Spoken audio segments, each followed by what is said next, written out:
Assalamualaikum warahmatullahi wabarakatuh. Alhamdulillah wa syukurulillah.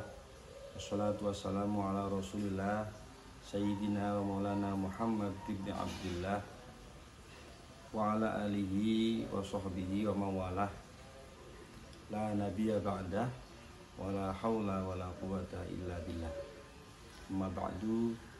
Para pemirsa, alhamdulillah pada kesempatan kali ini kita masih diberikan banyak kenikmatan oleh Allah Subhanahu wa taala, baik itu nikmat iman, nikmat Islam, nikmat kesehatan, sehingga masih bisa menghirup udara pagi yang segar ini setelah tadi kita sama-sama menjalankan sholat subuh berjamaah. Baik para pemirsa, mohon maaf beberapa hari terakhir saya tidak bisa mengupload video karena kebetulan kegiatan hari-hari kemarin itu sangat padat sekali, sehingga Allah Subhanahu wa taala belum mengizinkan saya untuk merekod video lagi, karena tepat dengan hari kelahiran Nabi besar Muhammad Sallallahu Alaihi Wasallam, yaitu kemarin tanggal 28 September 2023. Baik para pemirsa, Nabi Muhammad Sallallahu Alaihi Wasallam adalah seorang nabi akhir zaman, namun kemuliaan beliau lebih mulia daripada nabi-nabi sebelumnya, para rasul sebelumnya. Kelak di akhirat, ketika semua manusia dikumpulkan di padang mahsyar, semua manusia dari mulai Nabiullah Adam alaihissalam sampai manusia yang hidupnya di akhir zaman nanti, semua oleh Allah dikumpulkan dalam satu tempat, yaitu dinamakan dengan padang mahsyar. Di sana kita semua akan menunggu waktu hisab yang akan diadakan oleh Allah Subhanahu wa taala.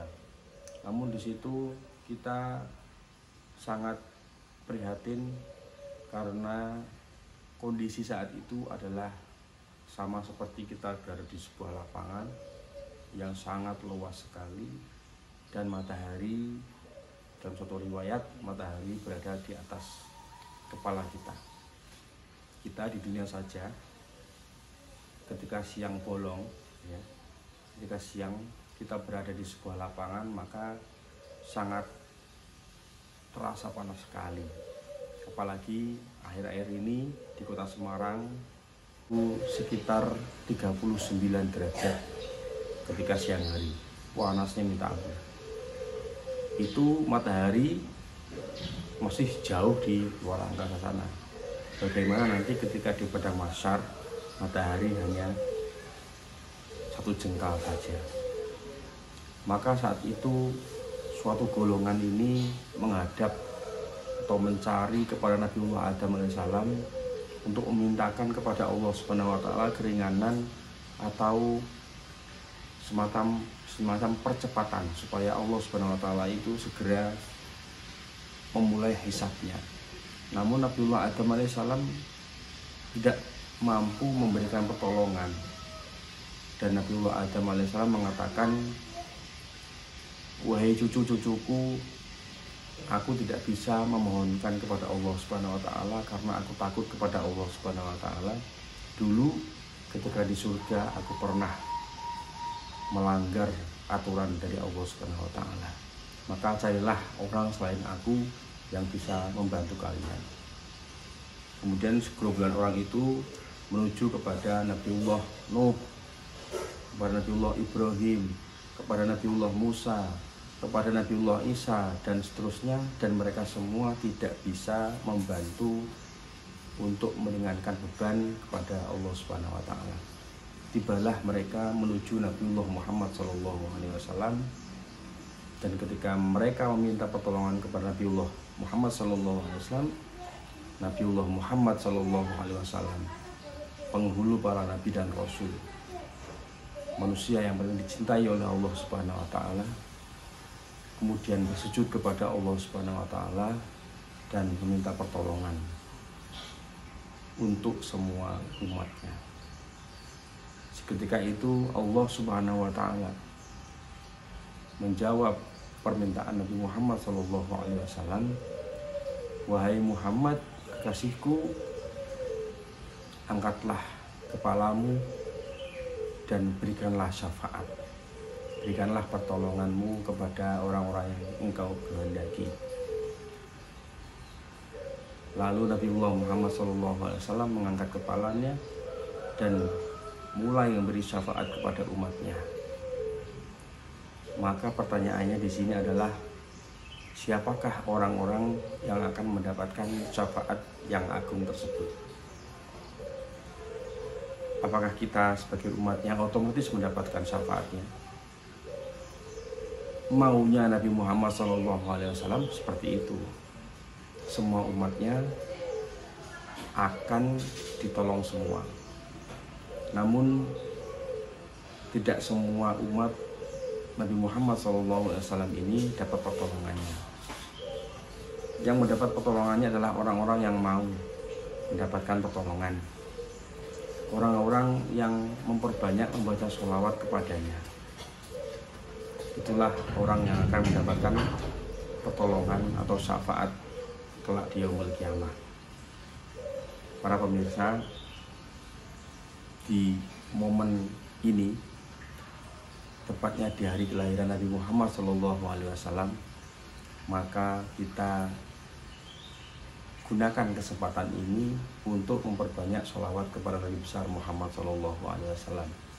Selain agar kita mendapatkan syafaat di yaumul kiamah, membaca sholawat juga bisa mendapatkan rahmat dari Allah Subhanahu wa Ta'ala. Karena dalam sebuah hadis diterangkan, barang siapa yang membaca sholawat kepada Nabi besar Muhammad SAW satu kali saja, maka Allah membalas dengan doa, membalas dengan sholawat kepada orang tersebut 10 kali salam. Sallallahu ala Muhammad, sallallahu ala Muhammad. Sungguh luar biasa Nabi besar Muhammad SAW yang sangat mencintai umatnya. Bahkan di detik-detik terakhir sebelum beliau wafat, beliau hanya mengatakan, ummati, ummati, ummati. Bagaimana nasib umatku, bagaimana nasib umatku, bagaimana nasib umatku. Dan ketika Rasulullah SAW sudah merasakan sakaratul maut, sakitnya ruh yang akan lepas dari jasad ini, kemudian Rasulullah SAW masih meminta kepada Allah Subhanahu wa Ta'ala untuk meringankan sakaratul mautnya setiap umat Nabi Muhammad SAW. Allahumma sholli ala Muhammad. Sungguh luar biasa Nabi Muhammad SAW. Begitu cintanya dia kepada para umatnya. Bahkan di akhir-akhir waktu beliau masih memikirkan kita sebagai umatnya. Lalu pertanyaannya, bagaimanakah kita membalas budi Nabi Muhammad SAW yang telah banyak berkorban untuk kita semua. Agama Islam adalah agama yang diridhoi Allah Subhanahu wa Ta'ala dan menjadi jaminan agama itu agar kita selamat kelak di akhirat. Lalu dengan tanpa perjuangan Rasulullah dahulu ketika memperjuangkan Islam, apakah kita bisa mengenal agama Islam? Tidak akan mengenal agama Islam kalau ketika Rasulullah dan para sahabatnya berperang kemudian kalah, Islam tidak akan sampai kepada Indonesia. Islam tidak akan sampai ke seluruh dunia ini. Maka kita sebagai umat Nabi Muhammad SAW harus banyak-banyak berterima kasih kepada beliau Nabi Muhammad SAW dengan cara mengikuti semua ajaran-ajarannya, memperbanyak sholawat kepadanya, dan juga mendoakan kepada para sahabat, lebih-lebih kepada para keluarganya. Nabi Muhammad SAW adalah orang yang sangat mulia, perangannya sangat indah. Ada satu ketika, ada satu cerita zaman dahulu ketika itu Siti Aisyah, istri Rasulullah SAW, di malam hari akan menjahit pakaiannya. Namun saat itu tidak ada penerangan sama sekali. Malam hari tidak ada penerangan karena tidak ada lampu. Mengapa tidak ada lampu? Karena tidak punya minyak untuk menyalakan api. Mengapa tidak besok pagi saja? Tidak bisa, harus malam itu, karena pakaian tersebut akan digunakan untuk sholat subuh. Kalau nggak ada pakaian itu, besok tidak bisa sholat subuh. Dan hanya satu-satunya pakaian yang bisa dipakai. Beda dengan para istri-istri kita, yang mana di lemari menumpuk banyak sekali pakaian. Siti Aisyah, orang yang sangat sederhana, istri Rasulullah SAW. Ketika ingin menjahit di kegelapan malam, tiba-tiba jarumnya jatuh. Jarumnya jatuh karena gelap, sangat sulit sekali untuk menemukan jarum tersebut. Namun tiba-tiba Rasulullah SAW masuk ke dalam rumah itu. Seketika keadaan menjadi sangat terang sekali, bagaikan cahaya bulan purnama masuk ke dalam rumah itu. Dan kemudian Siti Aisyah bisa menemukan jarum yang tadi dicari. Dan setelah itu Siti Aisyah tertawa, tersenyum ketika melihat Rasulullah SAW. Rasulullah SAW pun akhirnya berkata, "Wahai Aisyah, kenapa engkau tertawa? Wahai Aisyah, kenapa engkau tersenyum ketika melihatku?" "Wahai Rasulullah SAW, tadi aku sangat bingung mencari jarum untuk menjahit pakaianku di kegelapan malam ini. Namun ketika engkau datang, wahai Rasulullah, semua terang benderang dan aku bisa mencari dengan mudah jarum yang hilang tadi." Wahai Aisyah, sangat celaka, sial, rugi bagi orang yang kelak tidak bisa memandang wajahku ini. Tentu wajah yang sangat indah sekali, wajah yang sangat bersinar.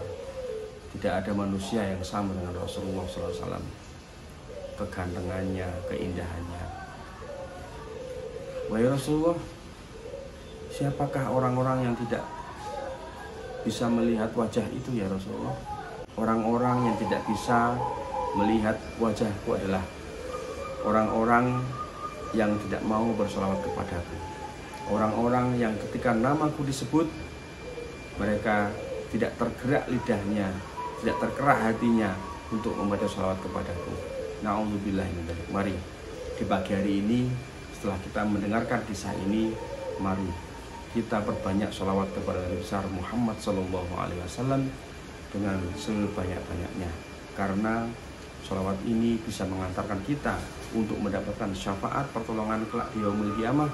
Sholawat ini bisa menyelamatkan kita karena Allah SWT juga membalas sholawat-sholawat kita, yaitu dengan keselamatan.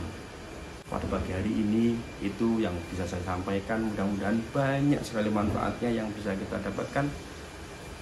Sampai jumpa di video selanjutnya. Akhirul kalam, wassalamualaikum warahmatullahi wabarakatuh.